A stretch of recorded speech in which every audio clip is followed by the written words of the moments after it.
Dans cette partie de notre formation, nous allons apprendre comment réaliser une inscription et enregistrer le versement des frais de scolarité. Cliquez sur le menu « Traitement » du panneau latéral gauche. Ensuite cliquez sur le sous-menu Suivi des élèves. Ensuite sur « Liste des élèves ».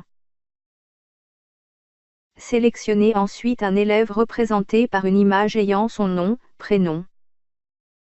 Notons que seuls les élèves qui ont un point orange peuvent être inscrits dans une salle de classe.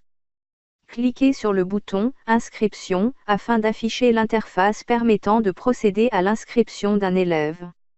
Une fois cette interface ouverte, remplissez les informations obligatoires indiquées par le petit astérix rouge.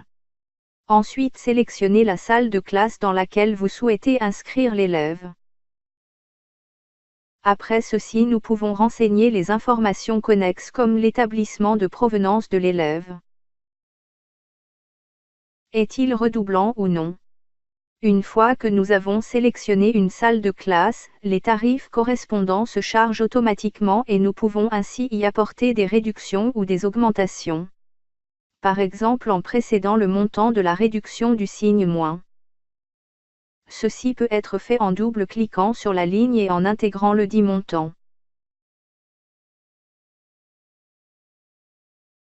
Pour effectuer un versement immédiat au moment de l'inscription, cliquez sur la petite case « Versement » juste en bas.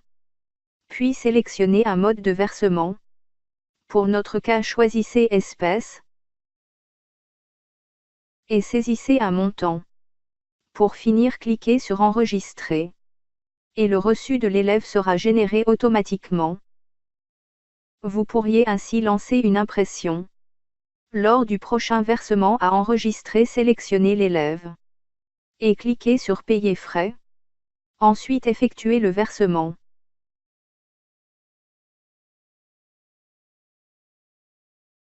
Et enregistrez pour obtenir le reçu. Concernant la photo de l'élève, elle peut être chargée à l'inscription.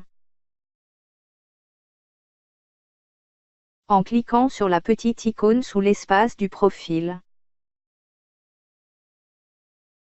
Cette photo ne doit en aucun cas dépasser les 500 kilo-octets.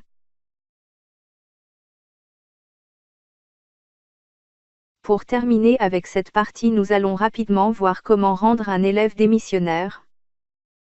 Cliquez sur un élève qui est déjà inscrit. Ensuite cliquez sur le bouton démissionnaire. Sélectionnez la date de démission de l'élève. Saisir le motif de la démission. Puis cliquez sur le bouton Enregistrer. Voilà, c'est terminé pour cette vidéo. Merci de nous avoir suivis et à très bientôt pour la suite de cette formation.